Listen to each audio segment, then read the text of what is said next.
Creator of the universe, ruler of all, we are here today because of you. We are here today to celebrate this milestone. We are thankful. We thank you for giving us the strength to always give our best. And as we go forward, you take control of the proceedings. Amen. Thank you, Ms. Pompanet Harry. Ladies and gentlemen, please take your seats. Thank you. Mr. Terence Dialsingh, Chairman of the Board of SWRHA, Mrs. Valerie Allen Rollins, Director of the Board, Mr. Anil Bagauti, Acting Chief Executive Officer, self, members of the Executive of Management Team of the SWRHA, Head of Ophthalmology Department, Dr. Anil Amugam, Clinical Lead of the Diabetic Retinopathy Screening Service, Dr. Vishwamitra Ramdat, our Manager of the Diabetic Retinopathy Screening Service, Ms. Nalisha Monroe, the Public Relations Officer of the Diabetic Association of Trinidad and Tobago, Ms. Subida Raghuveer Singh, other specially invited guests, members of the media. Good afternoon and welcome to the Southwest Regional Health Authority and the San Fernando Teaching Hospital. It is my pleasure to greet you as we celebrate this milestone with the Diabetic Retinopathy Screening Team on the occasion of their 20,000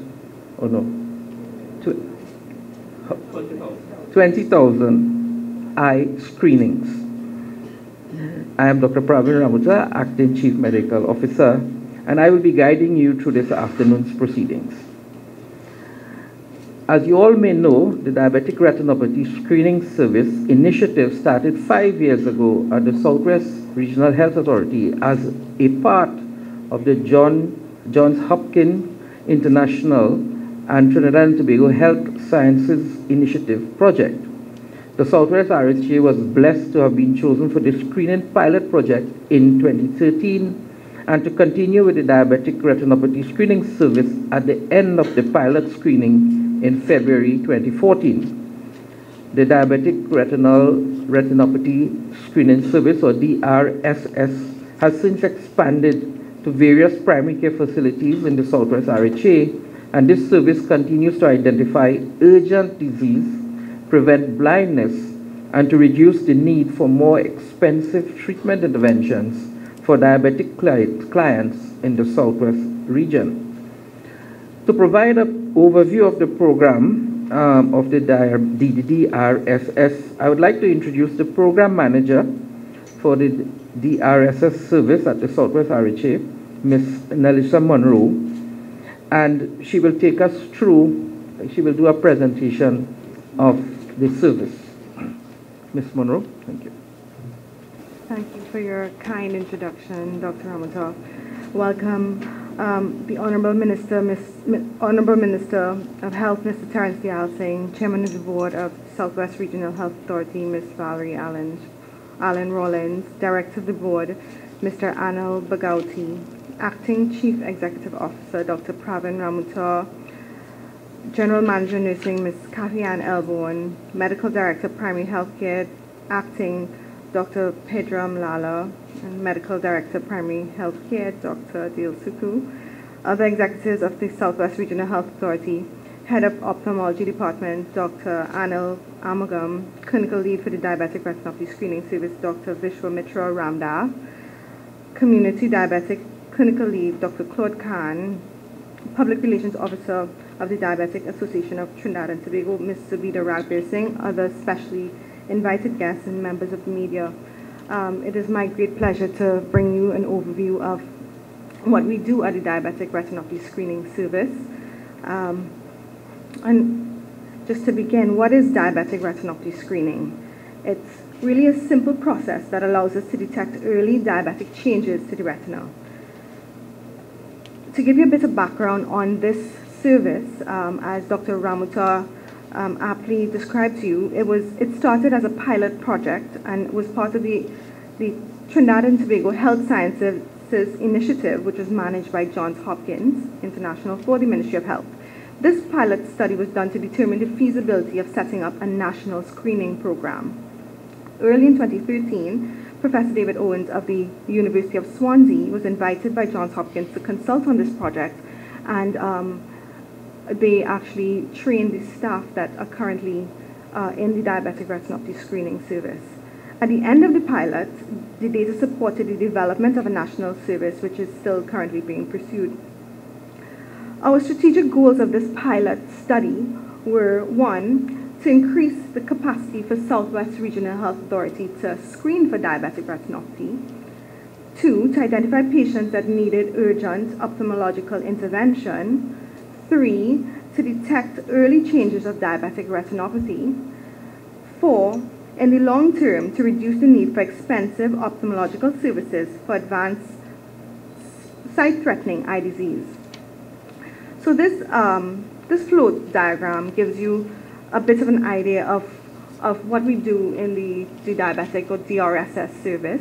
As you can see, we invite patients, we call patients and invite them to the service. Usually our health centers send a listing of all their diabetic patients to us. We then capture images using a fundus camera. We take those images, we grade those images.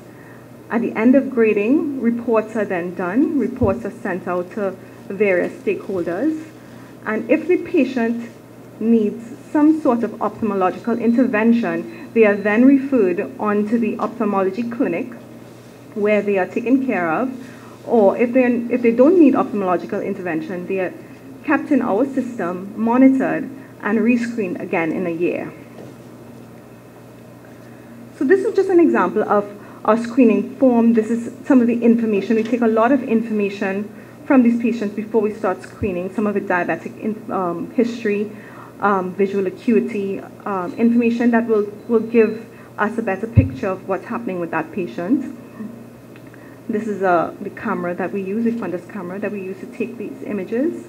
These are some of the normal images that we take of the patient.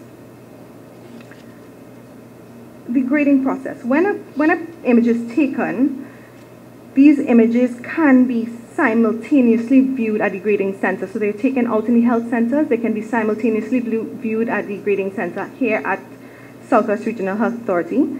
These images are managed and enhanced using a special software that we have called Optimize, and then they are graded based on using a grading sheet which was adopted from the UK. So to ensure that we have quality assurance in grading, we do primary grading, which is independent of secondary grading. If there's any mismatch between primary and secondary grading, our clinical lead, Dr. Vish Ramdass, will do arbitration or tertiary grading. And these are 5 classifications of diabetic retinopathy. So we have no DR, minimal background DR, moderate DR, pre-proliferative DR, and proliferative DR.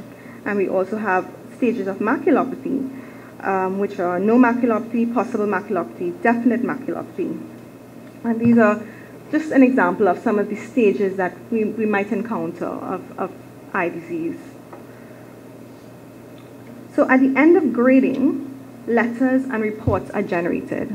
We always generate a patient report so that this is sent out to the patient so patients know what their next steps are. We always generate a health center report.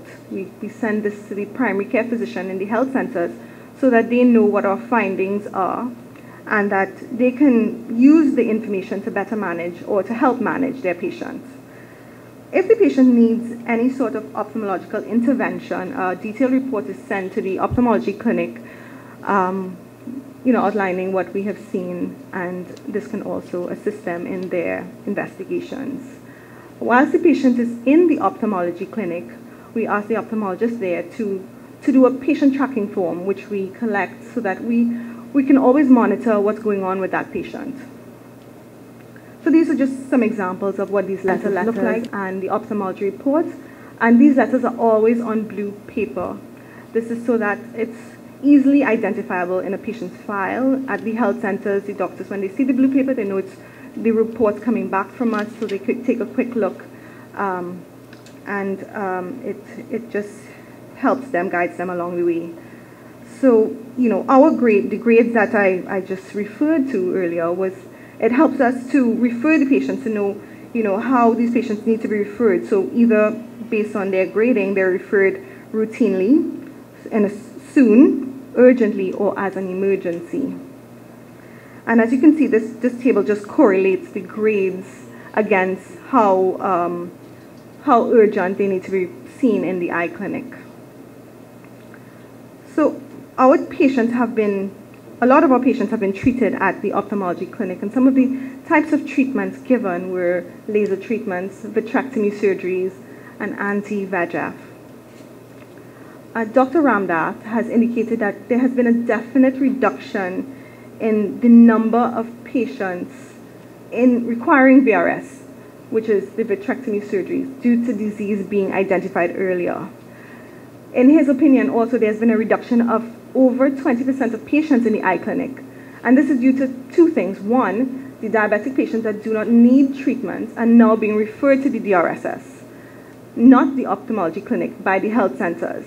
And two, the ophthalmology clinic is able to discharge patients to the DRSS for monitoring. So we are that net, that we hold these patients that, we try to help the ophthalmology clinic with problems of, over-enlisting, etc.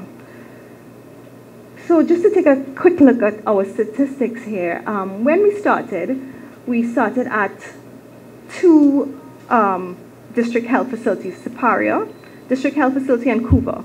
Presently, we do 8 facilities. So we see SWRHA, Couva, St. Madeleine, Lengua, Laramie, Princestown, Indian Walk, and Marabella. And to take a closer look at these statistics, as of the 7th of May, 2018, we have screened 10,118 patients.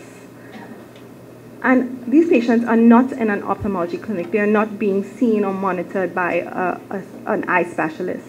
Out of those patients, 2,655 of them, so 26.2%, have had some sort of eye condition, some sort of eye disease. And out of that 10,118 patients, 758 of them had needed urgent ophthalmological intervention. So 7.5% of these patients had urgent disease that may have continued and led to possible blindness.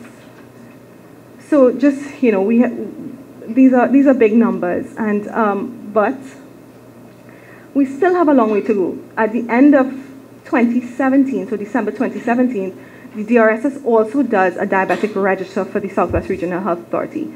At the end of December 2017, our register listed 35,006 diabetic patients currently in our health centers. So we are celebrating a milestone, but we do have a long way to go still. So just to conclude, I would like to show you guys a video of the perspectives of some of our staff and patients that have come through our service.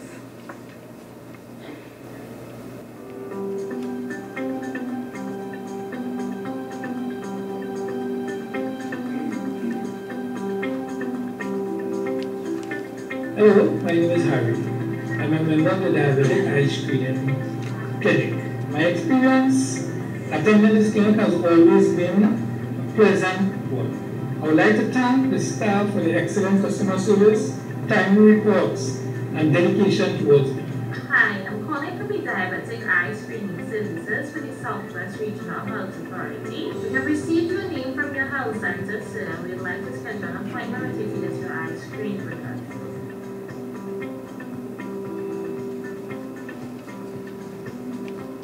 The fact that they would have taken the time to call to inform me about the appointment, then to call again to remind me and give me the option if I want to reschedule or if I can make it the appointment, tells me that they are heading in the right direction and they are doing the right things. Okay, I just wanted to compliment all the nurses for the wonderful work here at the Couva Hospital. And I'm really impressed with the kindness and the caring and compassion. I just want to tell them thanks for all the services that they rendered to me. And the service here is really good. I didn't expect it would be this good because, you hear so much about the public healthcare system. But you'll be surprised, you have to come in here to see for yourself what kind of care this necessary. Hi, good day. My name is Linda. Welcome to the Diabetic Experience Service. I will be taking care of you today. Can you have a seat? Thank you so much.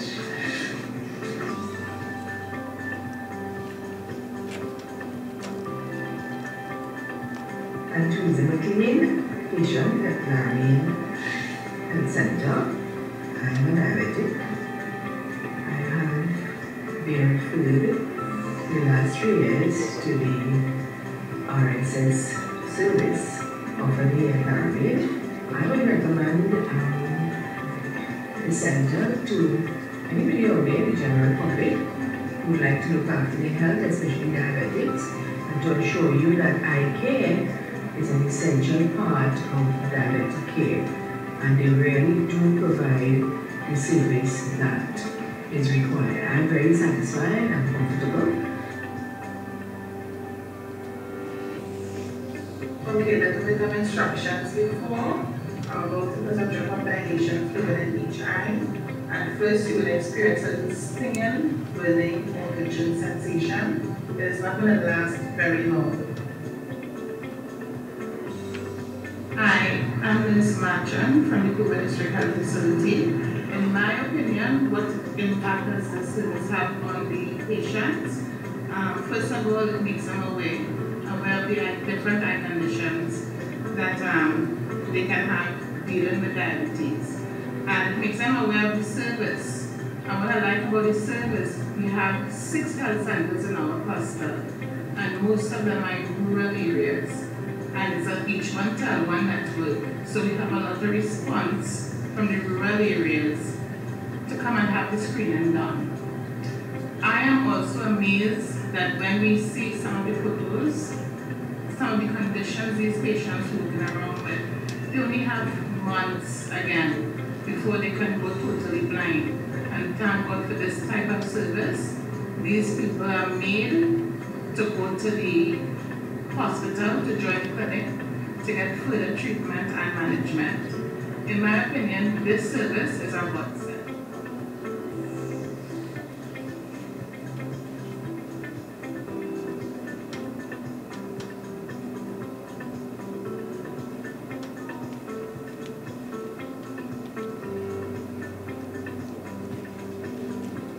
My name is Marlene Solomon. I'm a patient here at the Laramie Health Center, and I did the screening test, and which was very helpful to me, and I was able to do it at the first session I did at the Puma Health Center, and then the next one came nearer home at the health center itself, which was very convenient. I must say the treatment and the hospitality that is being paid to us, the patients here, considering everything, the screening and everything else, it is very on par. No complaint. I also did the cataract operation last year, and which was a success through the health center as well. So everything is going A1. Hey, my name is Shanna. I'm a retinal screener at the Diabetic Retinopathy Screening Service. Working with this department has been a joy and a learning experience for me. I work with a very dedicated staff that gives 100% at all times. My reward for working with this department has been the joy that I see on our patients' faces when we get compliments of good customer healthcare and how well they are taken care of by the staff. I am Barbara O'Donnell. I am the nurse who works in Sipalia Health Facility with the diabetic screening program. In my opinion, that program is a good one because it can help the people, can improve the people's life, can give some education for the diabetic patient, for the family members, about who the diabetes can affect their eyes. Hi, my name is Nancy. I'm a retinal screener with the Diabetic Retinopathy Screening Service. In my view, I see our service as being educational, not only to our diabetic patients, but also to the public in a whole as to the importance of screening their eyes. Hi, good evening, my name is Linda. I am a retinal screener with the Diabetic Retinal Screening Service. I love working with this department. I think the pleasure and joy that I get is to see the satisfaction in patients' faces, to receive the compliments, as well as to know that the patient that passed through us near blindness, to see them having received the treatment and improving their quality of life. I think that brings a lot of joy to us. Hello, my name is David Robertson. I've been since I'm just in Southern Hospital, the eye clinic, and I get 4 surgeries. I see very good. Like both eyes, I get 4 in one, and on the left side and 1 on the right side, and I see very good. And the staff there was very nice. My name is Lyndon Gums, enrolled nursing assistant attached to Laramine Health Center Integrated Diabetes Program. In 2014, we were very happy with the initiative of the Diabetic Retinal Screening Department, Southwest Regional Health Authority, when they came to us and asked that we would send all clients, all diabetic clients, to the retinal screening department to have screening. Primary health care is about prevention, preventing of complications. Diabetes can be controlled by diet, exercise, and medication, and of course, reducing their stress level. In preventing complications, it is very important to screen. Before diabetic retinal screening, we had no tool that we could have used to screen the patient. With the initiative of the diabetic retinal screening, we have been able to have screening for all of our clients, and we get back the reports very timely. This system has been working very well. This is a system that I would like to thoroughly validate. I really want to thank Ms. Melisha Monroe and her team for really working with us and helping people see. Yeah. Thank you very much.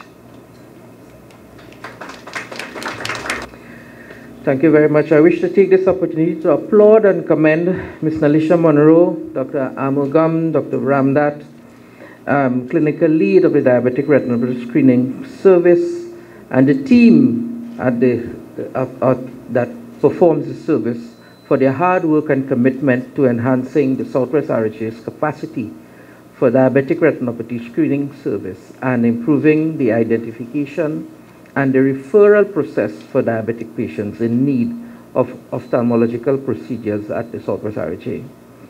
I now invite Ms. Valerie Allen Rollins, Chairman of the Board of Directors of Southwest RHA, to bring greetings.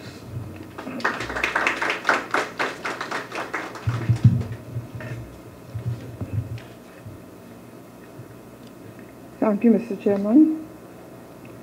The Honorable Minister of Health, Mr. Terence Dayal Singh, Director Anil Bhagwati, Acting Chief Executive Officer Dr. Pravin Ramuta, General Manager Nursing Mrs. Kathy Ann Elborn, Medical Director Primary Healthcare Dr. Pedram Lala, other executives of SWRHA, Head of Ophthalmology Department Dr. Anil Amugam, Clinical Lead of the Diabetic Retinopathy Screening Service Dr.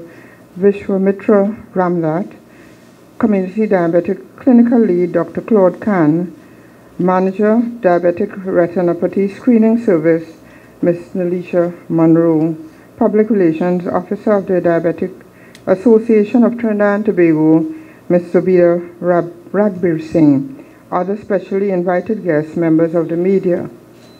I am extremely delighted to be present this afternoon at this signal event commemorating 10,000 patients having been screened for diabetic retinopathy. I want to take this opportunity to thank the Honorable Minister of Health for his unwavering support with this initiative and the dedicated ophthalmology and diabetic retinopathy screening team for their commitment to this project from its inception in 2013. This program is the first program of its sort in the public health sector in Trinidad and Tobago and is currently only offered at the Southwest Regional Health Authority.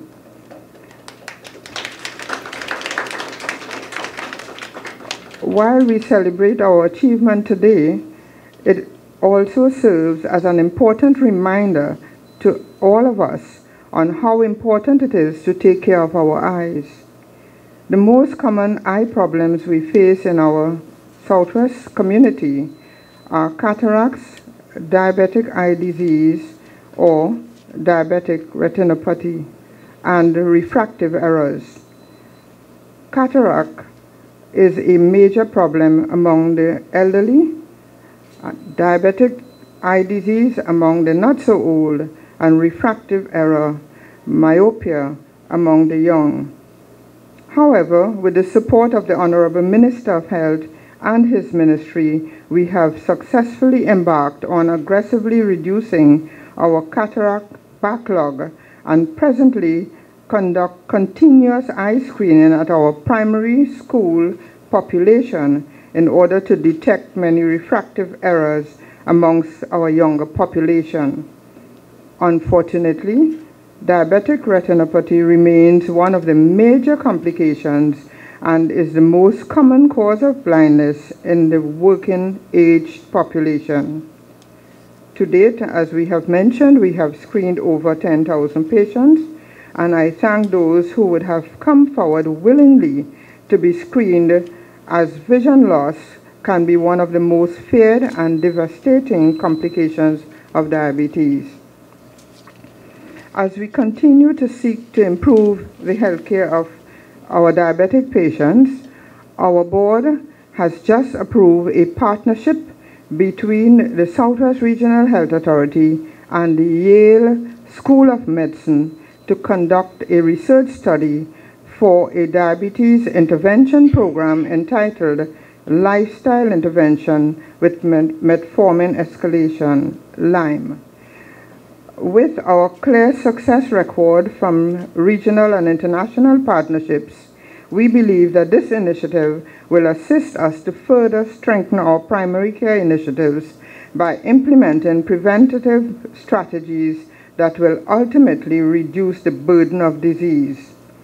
Today, I can assure you that we at the Southwest Regional Health Authority are committed to providing quality health care and is focused on primary health care and the treatment of chronic non-communicable diseases as one of our main strategic priorities. We have expanded our specialized diabetic clinics in all 3 of our district health facilities and even offered integrated clinics at some of our health centers, such as the La Romaine Health Center. In closing, allow me to reconfirm the Southwest Regional Health Authority's commitment to achieving the United Nations Sustainable Development Goal 3, which is ensure healthy lives and promote well-being for all at all ages. We will continue to improve our healthcare system, including creating continued partnerships with international bodies to become the Center of Excellence for Healthcare in Trinidad and Tobago.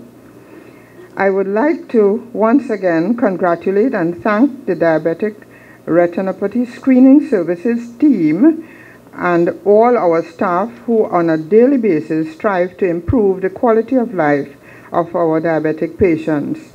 I wish to thank all our patients and stakeholders who continue to work with us in this area to save sight and promote healthy communities and healthy families throughout the Southwest region. I thank you.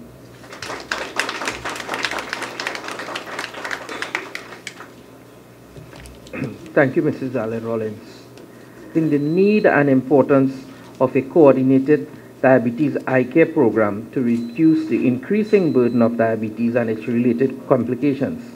A program that included screening, assessment, treatment, and training of health personnel in the various elements of diabetic retinopathy. Currently, the diabetic retinal screening service continues to enhance the diabetic care offered to patients at the SWRHA. And I would now like to invite the Honorable Minister of Health, Mr. Terence Dayal Singh, to deliver the feature address. Thank you, Mr. Minister. Thank you, Dr. Rambuta. So, we are going to break with tradition in my salutation list, and in the body of my presentation, it will become clear why I'm breaking tradition. And I say I have gotten your attention. Normally, with a salutation list, what do you start with? Who do you start with at first? The Honorable Minister. Then you will go with who? Chairman.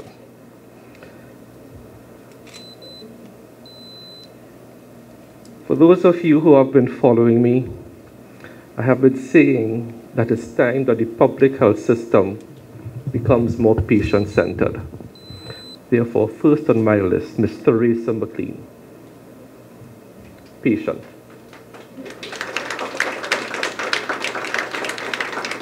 You are why we are here. You are the most important person in this room, our patients. Are there any other patients besides Ms. McLean? What's your name, sir? Mr. Zamora, Richard Zamora. Any other patients in this room? Good. Chairman of the Southwest Regional Health Authority, Mrs. Valerie Allen. My Director, Mr. Anil Bhagwati. Acting Chief Executive Officer, Dr. Pravin Rambuta. General Manager Nursing, Mrs. Kathy Ann Elborn. Medical Director, Primary Healthcare Acting, Dr. Pedram Lala. Other members of the Southwest Regional Health Authority. Head of Ophthalmology Department, Dr. Anil Armugam. Clinical Lead for the Diabetic Retinopathy Screening Service, Dr. Vishwamitra Ramda. Community Diabetic Clinic Lead, Dr. Claude Khan. Manager, Diabetic Retinopathy Screening Service, Ms. Nalisha Monroe. My good friend, Ms. Zubida Raghbir Singh, Public Relations Officer of the Diabetic Association of Trinidad and Tobago, other specially invited guests, ladies and gentlemen of the media. It is an Clint Chantak, what are you doing in South? You are normally in the Parliament.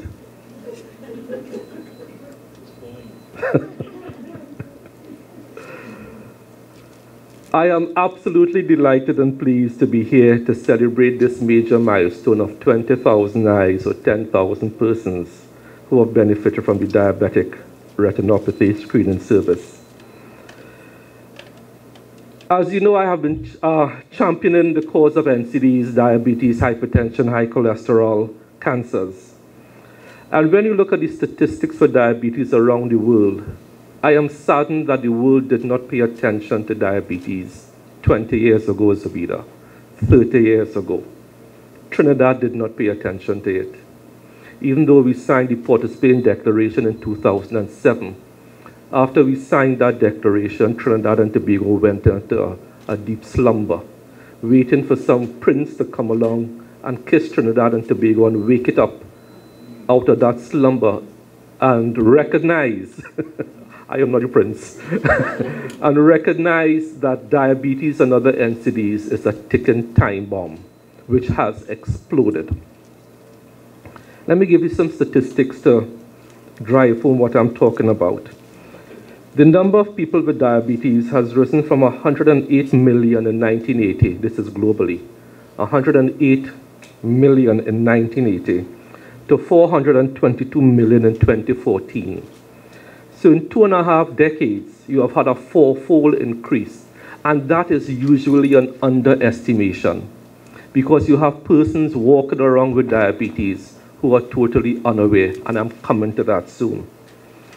The global prevalence rates of diabetes among adults over 18 has risen from 4.7% in 1980 to 8.5% in 2014, a twofold increase in prevalence, new people being diagnosed. And what is startling, because we fall into it, is that diabetes prevalence has been rising more rapidly in middle and low-income countries, and that is where we are. So the bomb has, in fact, exploded. Diabetes is a major cause of blindness, kidney failure, heart attack, stroke, and most tragically, blindness and lower limb amputation. Tragically, blindness and lower limb amputation. WHO projects that diabetes will be the 7th leading cause of death in 2030 globally, but I will tell you in Trinidad, when you look at the leading causes of death, 10 years ago to now, diabetes has climbed up. I think diabetes is now number 3. Before it used to be number 5, 6, and 7. So it has climbed up the ladder to be about the 3rd leading cause of death in Trinidad and Tobago. This project is a landmark project. In testing 20,000 eyes, in both the pilot project and the post-pilot project, it has cost the taxpayer of this country $2 million. So $2 million to screen Mrs. Lizama's eyes and Mr. Zamora's eyes as 2 of the 10,000. But I'm sure it is money well spent for you guys. You agree with me, Ms. Lizama, Mrs. Zamora? Money well spent. And as we move this healthcare system, for those of the 1 or 2 of you who listen to what I say, since becoming Minister of Health, I have been preaching that we can't go on with the current method of treatment and disease management, that we need to go back to prevention. Proactive versus reactive. Because if we continue with the old model of delivering healthcare, you will have to build a hospital in every community. Because what we've been stuck with for decades is a treatment-based model. But I'm not saying you can get away from treatment. You will have to treat. But because we didn't pay attention to primary healthcare, we didn't pay attention to the NCDs, which has exploded, we are now doing that since 2015. We have to run on 2 tracks. And this is where programs like this will come in. And when you hear the statistics that you have a 20% decrease in eye clinic referrals that Ms. Monroe gave us, that you have a decrease in vitreoretinal surgeries, that is the model.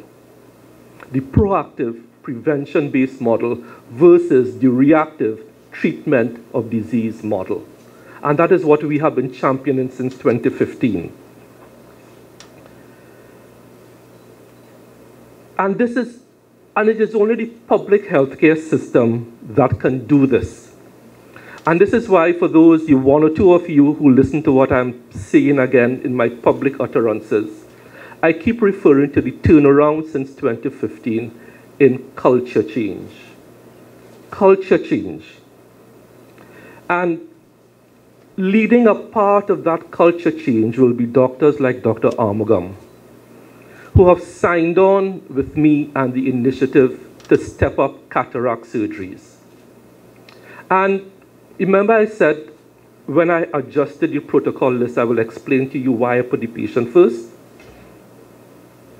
When you have a patient like Mr. Zamora or Ms. Lizama, Ms. McLean, what did you do?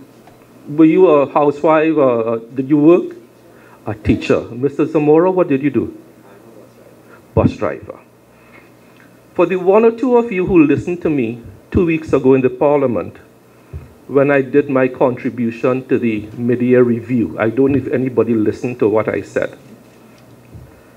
But I said publicly, and I thanked all the doctors and all the RHAs publicly. I called out, your names are on the Hansard, for leading this cataract initiative. But I phrased my contribution in thanking the public sector doctors. And I said, when a patient is lying on a bed, that is not only a patient. That person paid their taxes, which sent you to school free of charge. Ms. McLean's taxes as a teacher and Mr. Zamora's taxes as a bus driver made it possible for Dr. Armugam's parents to send him to a primary school and a secondary school free of charge. So when public sector doctors and nurses see you, they should see you and I should see you because your taxes send my children to school free of charge. We should see you and thank you. And the best way we can thank you in the public healthcare system is by doing these procedures. Is by giving you this gift of sight. And if that doesn't deserve a round of applause, I don't know what will. So Dr. Armugam and your team and all the other doctors and nurses in the public sector, you are repaying these patients, and that is why I call them out first, because I want to see this public health system put the patient where? First. Everything else revolves around the patient. That is called being customer focused and customer friendly. They are, without them, we could not go to school free. Without their taxes, we couldn't have subsidized water and subsidized electricity to bathe on a morning and go to school free. Without their taxes, many of us could not have gone to university via gate free. That is the value of our patients. And when we see our patients on a bed, these are people we should hold in reverence and use our God-given talents, whether you're a doctor, a nurse, or whatever, to thank them for what they have done for you. And now it is your turn to return the favor. I want to also thank the San Fernando General Hospital. And again, in my midterm budget review, I publicly thank those doctors who saved the hand of that unfortunate chopping victim. That was excellent work. That is public sector work at its very, very best. The recent shooting of that young man in San Fernando, that is my son's good friend. I know that young man since primary school at Cura Presbyterian School. And when he was shot, there was pressure on me to call San Fernando and say, I know this boy and make sure he gets good treatment. Do you know what I did? Anybody could tell me what I did? Huh? I did absolutely nothing. I made no call. I asked for no favor. You know why? Because I have faith that our public sector doctors and nurses will rise to the challenge and do what they have to do. And you know what? They did. I know Rushton since he is 5 years old. He used to come home by me to play, and my son would go home by him to play. I did nothing because I have such faith in the public health sector now that I felt no need to make a telephone call to ask for a favor. The same way Ms. McLean and Mr. Lazama did not ask for favors. They got the service. And that's what we do in the public healthcare system. But folks, moving forward with national planning, we have to come to terms with our NCD epidemic. And at a recent function Saturday at the Hilton, I don't know if any of the doctors here were there, I was speaking to the president of the Trinidad and Tobago Medical Association, Dr. Chandra Sarup, and she crystallized in my mind why NCDs are so hard to treat. Not hard to treat, but hard for society to come to grips with. And she was so right that a big bulb went off in my head as to how we're going to deal with this NCD problem. She was telling me, and these are her words, which I fully agree with, that physiologically we as human beings, we have this fight or flight mechanism. So that if I take something and hit you, you feel the pain and you will seek medical attention, correct? Fight or flight, or you might hit me back. Fight or flight. Anybody ever heard about the boiling frog syndrome? For those of you who don't know about it, if you take a frog and put it in a pan of water and slowly bring that pan of water to a boil slowly, the frog will happily swim about in the water because the water starts off cool, it gets warm, and he's thinking he's getting a nice shower, a nice bath, and he's swimming around.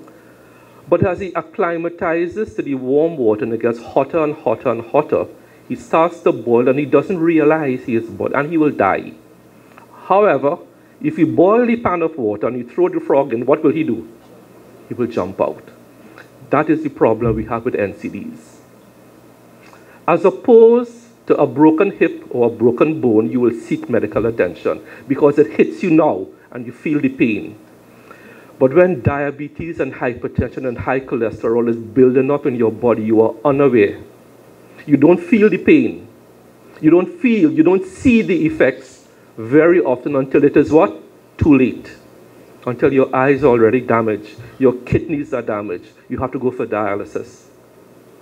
That is why the NCD plan we are launching, or have launched, has to be focused around significant patient education to get them to take responsibility for their health. One of the things we have done so far is with children obesity rates. We know it's high. That's why we have banned the soft drinks in school. That is why you see me exercising to get people to want to exercise. But there's one project under the NCD plan which I think is going to be a groundbreaking project. The same way this DRSS project has to be rolled out nationally, we also have to roll out nationally our gestational diabetes screening project, which the RHAs do to some extent. But it has to be a national program, and I'll tell you why. If you want to stop this explosion and epidemic of NCDs, one of the things we have to look at is our pregnant population. If we have nurses and midwives here, they could tell you how many of our expected mothers are diabetic. So we hope to start by the end of the year to launch a national program for gestational diabetes and pregnancy. Let me tell you what that will do.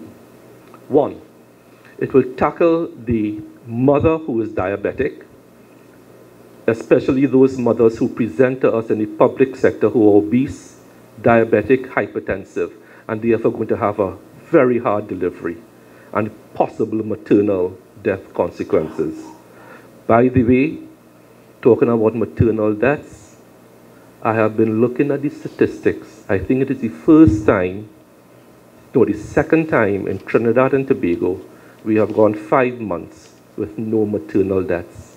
The first time was 2017. And that is what policy interventions will do. So to further decrease our rates of maternal death and diabetes, this gestational diabetes screening plan will identify those mothers, expected mothers who are diabetic, because the doctors will tell you a diabetic mother, the environment in the womb encourages a baby to do what? Grow large. And when you have this large, oversized baby coming down the birth canal, it is one, very painful, and two, the baby could get stuck, the mother could die, the baby could die. So one of the ways of managing maternal mortality rates is a national screening plan, just like we want to roll out this nationally on gestational diabetes. What that will do, and the doctors will tell you, a diabetic mother will most likely give birth to an overweight baby. That overweight baby will most likely grow up to be a diabetic infant, and most likely grow up to be a diabetic teenager, and most likely grow up to be a diabetic adult. Correct? So as we move the health system from the reactive treatment-based model, this is one of the things we are doing as far as diabetes is concerned. Just one. I mean, I could stand up here and talk for you from now until 3 o'clock about what we are doing. So I want to congratulate Southwest. I want to congratulate you and Dr. Armugam on his cataract initiative. In the first 4 months of this year, we performed 50% more cataracts than the corresponding period last year. That is a wonderful achievement in the public sector. So the public sector has stepped up to the plate. Our public sector doctors and nurses need all the encouragement, need all the thanks. I want to thank Southwest for rushing to the assistance of that unfortunate chopping victim. Her hand has been reattached. That is the public sector at its very, very best. I want to thank this hospital for the wonderful work they did with my son's friend. 6 hours of grueling surgery. That is the public healthcare system at its very, very best. And in closing, I want to thank all of you for this diabetic retinopathy screening success program. From a grateful country, I thank you.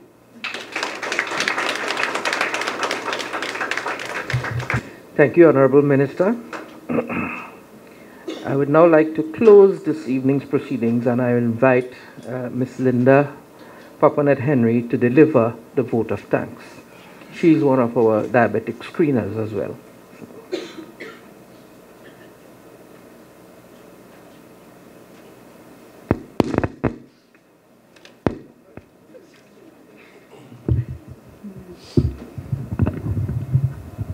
Thank you so much. Chivalry is not there. No, it's not. It may be in a coma, but not. Thank you for that kind introduction. Honorable Minister of Health, Mr. Terence Yalsing, Chairman of the Board, Mrs. Valerie Allen Rollins, right? Director of the Board, Mr. Anil Abouti. Okay. Acting Chief Executive Officer, Dr. Pravid Ramuta. General Manager of Nursing, Mrs. Katian Alborn. Medical Director of Primary Health Care, Dr. Dale Suku. Other executive members of the Southwest Regional Health Authority. Head of the Ophthalmology Department, Dr. Anil Armugam. Clinical Lead of the Diabetic Retinopathy Screening Service, Dr. Vishwa Mitra Ramdat. Community Diabetic Clinical Lead, Dr. Claude Khan. Manager of the Diabetic Retinopathy Screening Service, Mrs. Nelisha Monroe. Public Relations Officer of the Diabetic Association of Trinidad and Tobago, Ms. Sabida Raghubar Singh. Other special invited guests, members of the media. Good afternoon. One of my favorite authors, Maya Angelou, was quoted as saying, "When we give cheerfully and accept gratefully, everyone is blessed." Today, Honorable Minister of Health, we are grateful and thankful for your leadership and your continued support in responding to the healthcare requirements of our growing economy. Thank you. Chairman, Mrs. Valerie Allen Rollins, and the other board of directors that might be present, acting CEO of the Southwest Regional Health Authority, we are grateful and cheerful for your dedication and the critical posture that you take in making the strategy of our vision into reality. Yeah, thank you. Winston Churchill said, "We make a living by what we get. We make a life by what we give." So to the members of the clinical team, the nurses, the enrolled nursing assistant, the administrative assistant, you have continued to give your best throughout your dedication and insight in ensuring that the service continues to deliver a profound impact in Trinidad and Tobago. Thank you. Thank you to our clinical lead, Dr. Ramnath, for your continued guidance and support. To the managers, to our colleagues, to our staff, to our friends. Sometimes we may have challenges and obstacles, but thank you for your support. Finally, in the words of Ralph Marston, who said, "Make it a habit to tell people thank you. Express your appreciation sincerely and without expecting anything in return. Truly appreciate those around you, and you will soon find there are many others around you. So truly appreciate life, and you will receive more life." So once more, I'd like to thank all of you all for your support. Thank you for your presence. Thank you for your time. Thank you. I'd like to echo our Honorable Minister by recognizing our patients. Thank you very much. You are the reason we are here today. Thank you for your attendance and giving us your time today. Please join us for some light refreshment before you leave. Better care of themselves. But our food manufacturers, our drink manufacturers, will take some responsibility. So it's a work in progress, absolutely. But we have reached so far in a short space of time. It's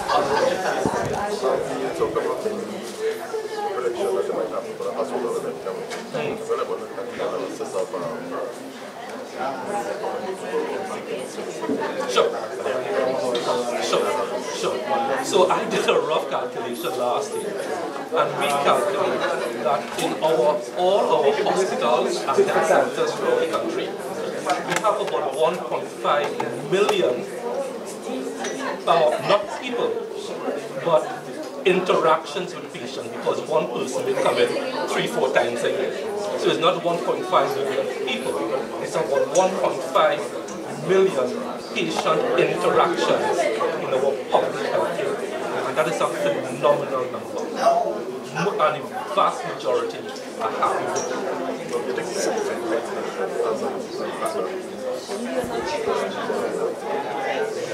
It's a myriad of factors.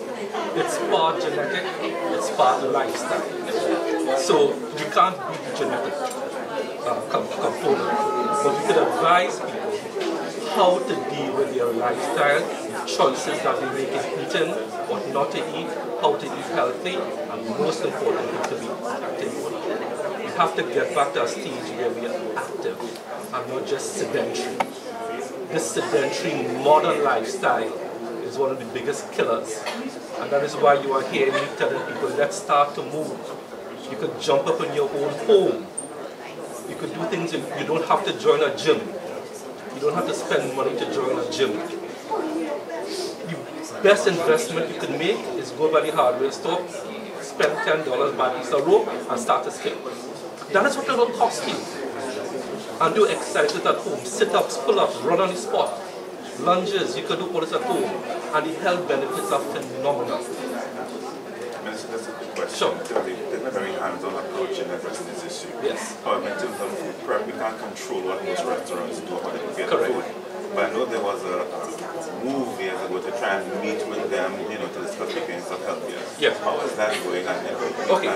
So what we are doing, we are now developing a national food policy, a nutrition policy. It is in the final stages of preparation, both for the public and also for the Ministry of Education to determine what goes into our school feeding program. So everything has to be data-driven and policy-driven. So we have collected a lot of data on body mass index of children. We did 3,500 children. That data is now being crunched. That could tell us the state of health of our children. So to answer your question directly, that is going to be done by the National Nutrition Policy. And this is not a school anymore, but I know there's an article recently whereby some meals were prepared after where you spoke about NCDs. Yes. And there were sweets and so forth. And if you go to where that's quite possible. However, going forward, how do we now address that there were people that are, not just the ministry, but other entities are, well, listen, this is how we have to be so sensitive Correct, about yes. it. And when you go outside here now to see what is prepared, take a shot at it. That's why you will see we have learned. So thank you. You're welcome. Minister, Sure. as you're here, Sure. do you have anything that you can tell us regarding current status on talks? Sure. So you would have seen in the newspaper last week, we sent out a press release showing that we had a meeting with the University of the West Indies because the Prime Minister has publicly stated that facility will be handed over to the University of the West Indies. Those talks are ongoing. And when I have something more to say in the public domain, cleared by Cabinet, I will say. Okay, and your experience, there was a point where you had to face some problems with construction and so on. No, there was a one-day slowdown because there was an internal dispute between one contractor called Innovo and his subcontractor called Lalchan Diosara. That was resolved within 24 to 48 hours, and no significant loss of time has been incurred. The project is back on stream. Sure. So both Port of Spain and Arima are due for completion, barring unforeseen circumstances, by the second quarter of 2019, which is about a year away.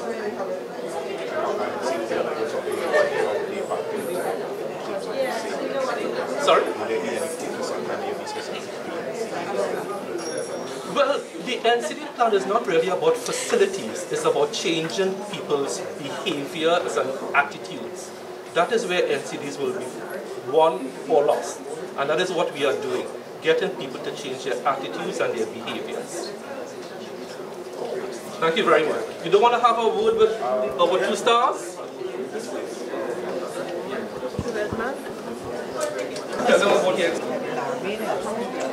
It's excellent. And as he rightly said, I've been a taxpayer all my life. And now the returns is just plain success. I'm very satisfied. Relationships are important. And relationships between the caregivers there in terms of the nurses and the doctors. And so it's excellent. I desire better. And I've had screening from 2016 to now. And I've had timely results. And it's always a personalized thing. And this is really what the ordinary man requires. A sense of belonging, a sense of you care about me. Yes, I'm part of a community, but you care about me. My name is St. Teresa, and I feel good about that. And in turn, I'm always, as the lady said, thank you, I'm a grateful person. And God is always good. I've seen in everything, and I think our country is moving forward in terms of the healthcare system, and we must appreciate there's thousands of people who are being served. So we are required to be patient, to have a good relationship with the caregivers, and in return, be grateful for the care we get. And I personally save a lot of money in terms of having to have my eyes tested and having to get referrals as I needed healthcare for my weight. And I was referred and I got assistance at San General. Do you think that sometimes the public they don't flip the coin to realize some of the challenges that doctors face at times? Even something get an unfair bashing? I would say so, yes. I would say so. And of course, you know, the general public expects so much. And we're all humans. And we all have our deficiencies and our frailties, however you want to put it. But I think we need to be a little more tolerant, a little more be patient with the doctors and the nurses, because they're overloaded. This morning I was at clinic and people complain I have to stay so long and all that. But you know, in order to get the service required and you want the best from your doctor, be patient. And when you get there with them, you let them feel their worth in your life. This is what I believe. And I believe in God has created all of us for service here, and we must be appreciated and we must be grateful. This is my perspective.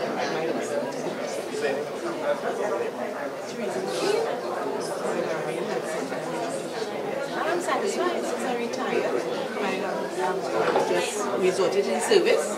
But excellent thing. I know all of them by first name, and we get along very well. You know, from now you do this from the man cleans the place to the person who accepts you, the receptionist. It's how we treat people. This is the essence of life. You know, in our country, how we treat the ordinary minister. It's not his image and his status, but he's a human person with the same daily requirements requirements of love and care and attention. You have to hug him right now and tell him he's doing a wonderful job. I will hug you. You know, and I mean, this part of me having been some teachers. You see, the child is always, as he said, client-centered. The child is always the center. Not the syllabus and not the curriculum, always the child's needs. And by extension, you take this to the health service, it's a client's needs. And once we have that interaction and there's an understanding, we can move our country to Curry, the other parts of Curry. If the world is full of love, we won't have poverty. We won't have all these problems that we experience. Thank you very much. I talk too much.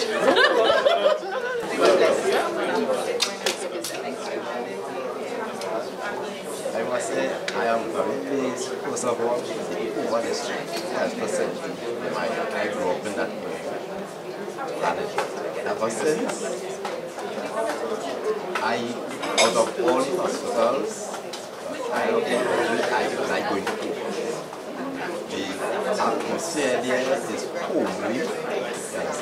You get, whenever anybody come around that, you go to the nurses and treat you like family. You are able to speak freely, you get answers very nicely. And when I was diagnosed with diabetes, everybody was shocked because I was what they call a health freak. I got sick, didn't know I had diabetes, so going to find out that it was people from me for years. And through their advice and so on, I am now, as I say, borderline on control diabetes, or being control diabetes. I thank the system, thank the nurses, and everybody on my side, everybody supporting it.